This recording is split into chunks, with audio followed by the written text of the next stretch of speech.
Yeah, those numbers that you're seeing on the screen are right. Stephen Curry and Tyler Herro are pretty much putting up the same numbers, and you could even argue Tyler Herro's is even better.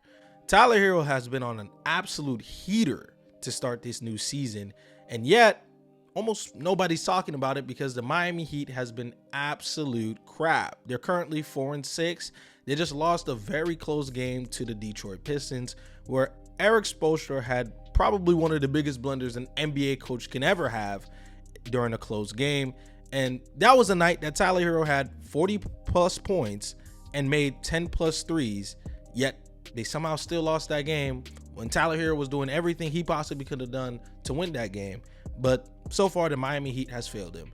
And I must give Tyler Herro the utmost credit because as a guy that he's been in trade conversations for the last 3-4 years, and yet this season he is panning out exactly like a lot of people expected him to pan out. When people were putting him in James Harden trades, when people were putting him in Donovan Mitchell trades, when people were putting him in Bradley Beal trades, when people were putting him in Damian Lillard trades, yes, it's been that many trade conversations that the Miami Heat had to go through.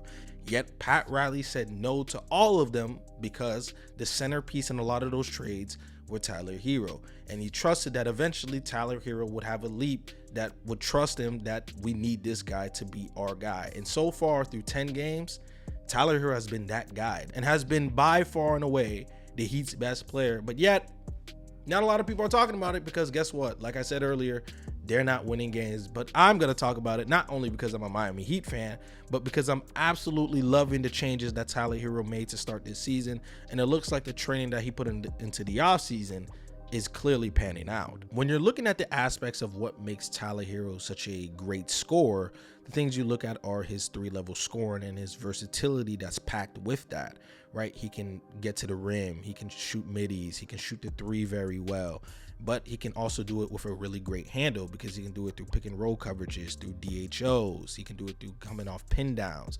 It's just a multitude of ways, even in isolation, multitude of ways that he can attack a defense with a great handle is what made him such a good scorer and made him such a fan favorite for the Miami Heat. Because for a long time, we didn't really have a player who can come off DHOs, come off ball screens, but also create his own shot. That's a difference, right? We've had the Max Strus, we've had the Duncan Robinson still, but we've never really had a player archetype like Tyler Herro that can do all these things in a multitude of ways, right?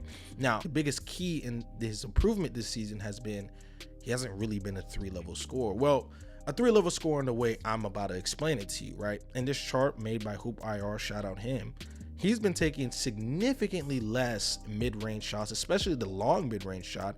Last year was at 9.9%. Now it's 1.8%, significantly less than the league average. Yet his efficiency has greatly just shot up through the freaking roof, man. He's shooting 66% on long mid-range jump shots. He's shooting 53% on short mid-range jump shots. So guess what? He's supplemented that. Instead of taking as many middies, he's now taking more threes and he's getting to the rim more. So as the analytic geeks, as we know, have been trying to eliminate the mid-range games pretty much entirely, well, Tyler Herro's been doing that to a certain degree, and man, has it been greatly helping his game, especially his finishing ability, because Tyler Herro's always been a great shooter, and I don't think this shooting is going to be really sustainable for an entire 82-game season.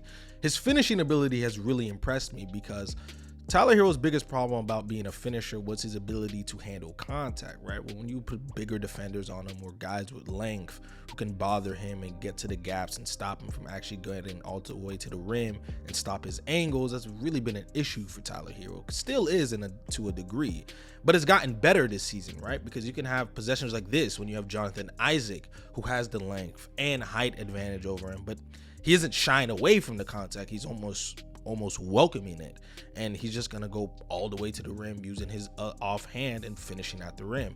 He'll even call off screens when a shot clock is completely running out. You only have 4 seconds left to go get a bucket, and instead of just heaving 3-pointers, he's gonna actually try to go all the way to the rim and get floaters off like this.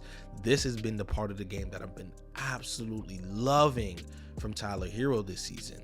And you don't even have to take my word completely for it. Go look at what Eric Spoelstra, the head coach of this team, is saying about it. He's becoming so efficient. 15 shots and he scores 26 points.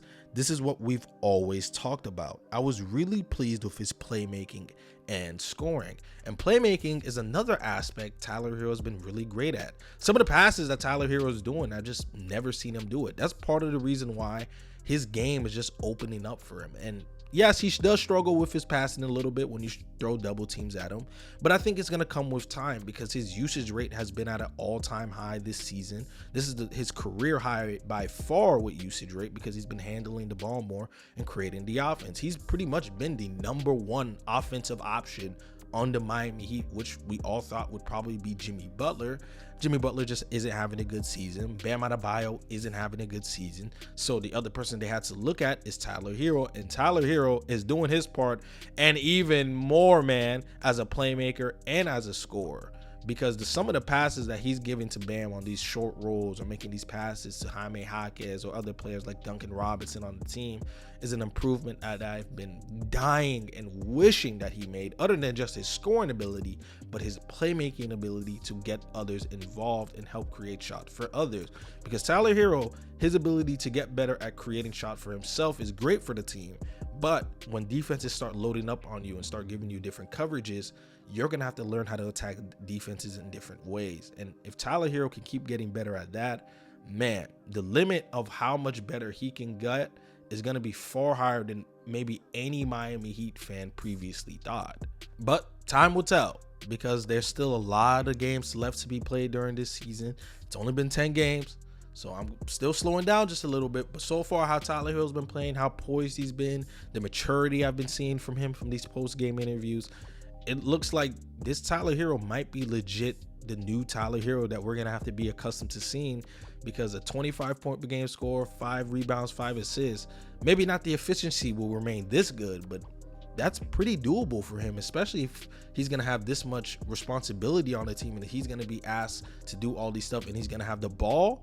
I think it's very doable for Tyler Herro. But let me know what you guys think down below in the comment section below. Let me know if you guys actually think Tyler Herro can have an all-NBA season, because right now he's by far, right now, if they had the All-Star game, he'd be in the All-Star ballot, even with the Miami Heat's terrible ranking so far in the Eastern Conference. He's been playing like an all-star. I'd even say he's been playing like an all-NBA player. But let me know that down in the comment section below. And let me know how you guys like this video with a like or dislike, and make sure you subscribe and hit that post notification bell to always be notified whenever I upload more videos. And with that, your boy Dream Hoops is out, man. Peace.